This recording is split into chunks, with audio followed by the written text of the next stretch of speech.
Hello everyone, আমার YouTube চ্যানেলে তোমাদের সবাইকে স্বাগত জানাই। আশা করি তোমরা সবাই সুস্থ আছো, ভালো আছো। আজকে চলে এসেছি তোমাদের সাথে একটা চকলেট আইসক্রিমের একটা রেসিপি নিয়ে। ভিডিওটাকে কেউ স্কিপ না করে পুরো দেখতে থাকো। ভালো লাগলে অবশ্যই চ্যানেলটাকে সাবস্ক্রাইব, লাইক আর শেয়ার করো। আজকে যে চকলেট আইসক্রিমটার রেসিপি তোমাদের সাথে শেয়ার করব, সেটা কোনো হুইপিং ক্রিম ছাড়াই কিন্তু বানিয়ে ফেলবো। হুইপিং ক্রিম আমাদের কাছে হাতের কাছে সব সময় থাকে না, বা দোকানে সব সময় পাওয়া যায় না, তো সেই জন্যই আজকে বানিয়ে ফেলবো ফ্রেশ ক্রিম দিয়েই এই চকলেট আইসক্রিমটা। ফ্রেশ ক্রিম আমরা মোটামুটি সব দোকানেই পেয়ে যাই, কিন্তু সেটাকে হুইপিং ক্রিমে রেডি করতে একটুখানি সময় লাগে। কিন্তু তা সত্ত্বেও দেখো কি দারুণ একটা চকলেটের আইসক্রিম রেডি হয়ে যাবে। তো সেই জন্যই ভিডিওটা রিকোয়েস্ট থাকলো পুরো দেখা, কেননা স্কিপ করলে এটা বুঝতে পারবে না। সেই জন্য ভিডিওটা পুরো দেখতে থাকো। এখানে দেখো আমরা ফ্রেশ ক্রিমটাকে হুইপিং ক্রিমে পরিণত করব, তো সেই জন্য একটা সেটিং করতে হবে। তো নিচে দেখতেই পেলে আমি বড় একটা বরফের চাং দিয়ে দিয়েছি, তোমরা এমনি আইস কিউবও দিয়ে দিতে পারো। দিয়ে আর ঠান্ডা জল বাটিটার মধ্যে ঢেলে নিয়েছি, তার ওপরে কিন্তু আর একটা বাটি রেখেছি।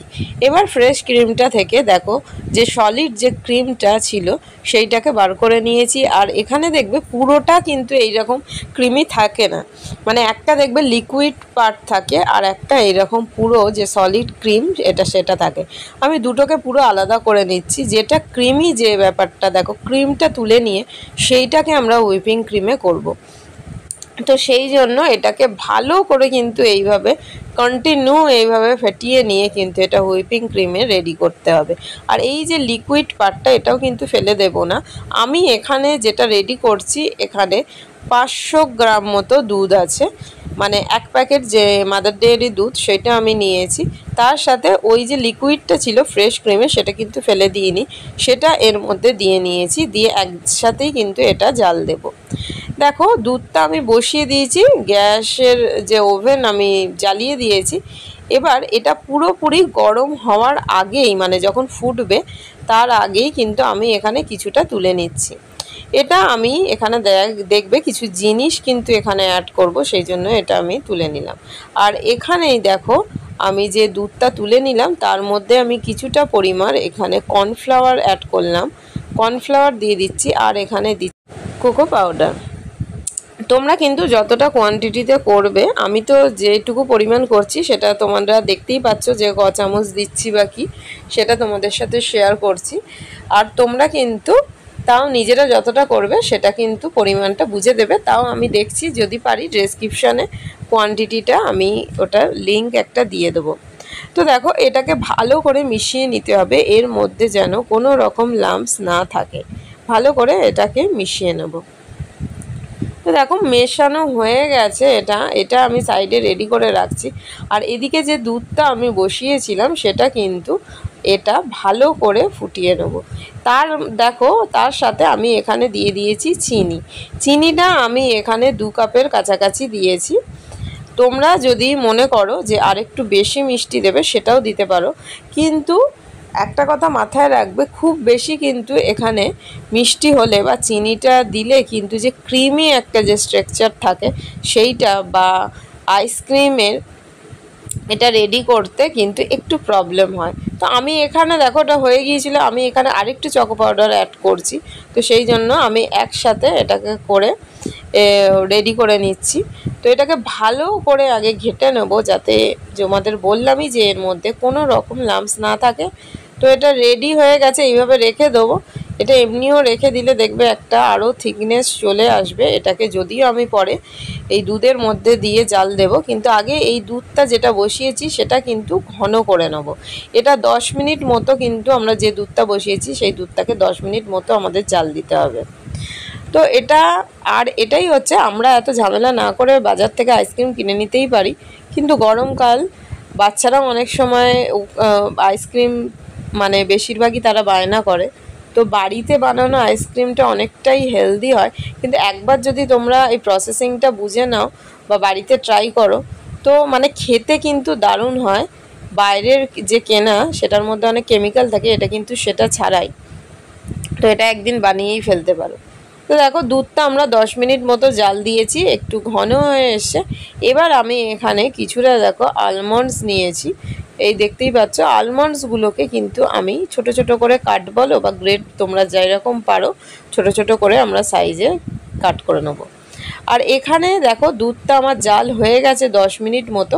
আর একটা কথা, যেটা চিনি অ্যাড করেছি, চিনিটা প্রথমেই অ্যাড করার কারণ হলো যাতে দুধটার মধ্যে কোনো রকম মালাই কিন্তু যে না জমে, তো সেই জন্য আগেই দুধটার মধ্যে কিন্তু চিনি অ্যাড করে দিয়েছি।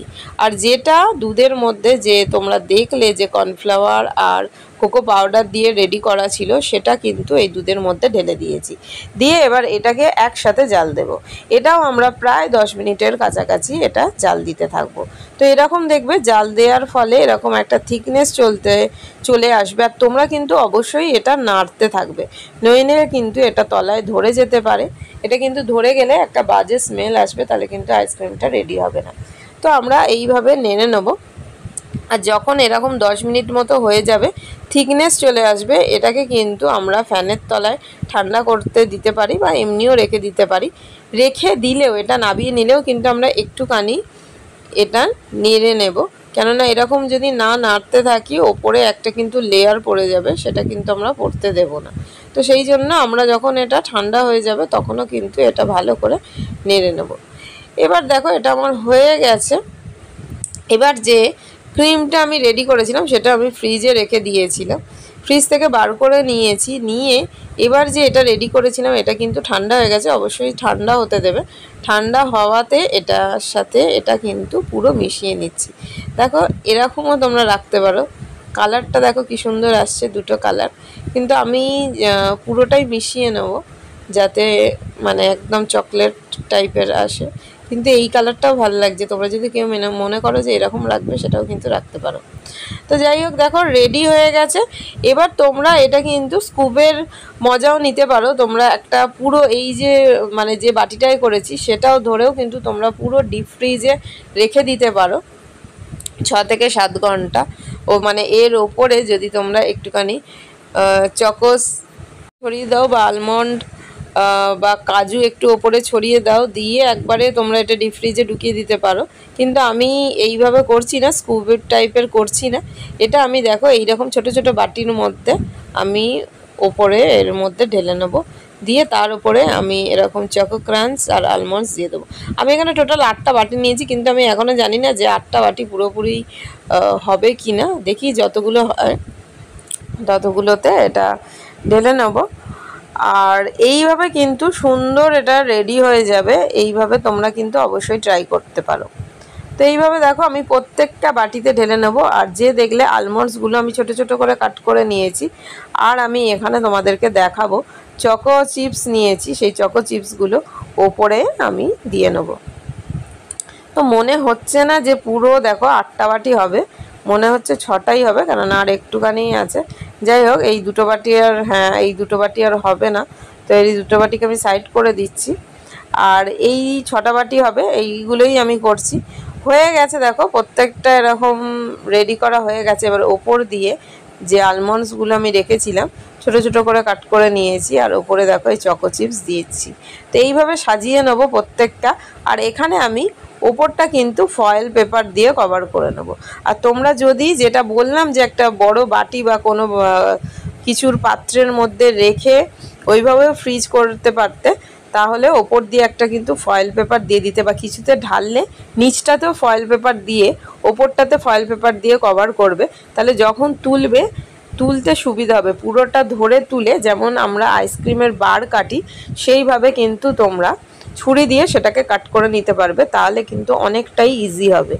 তো দেখো হয়ে গেছে, ফ্রিজে রেখে দিয়েছিলাম আমি। দেখতে পাচ্ছ পুরো একদম দেখো জমে গেছে, পুরো একদম আইসক্রিম রেডি হয়ে গেছে আমাদের। তোমাদেরকে দেখাচ্ছি একটুখানি চামচে তুলে। দেখো একদম ঘরোয়া পদ্ধতিতে একটা চকলেটের আইসক্রিম। অবশ্যই ভালো লাগলে কমেন্ট বক্সে জানিও। Thanks for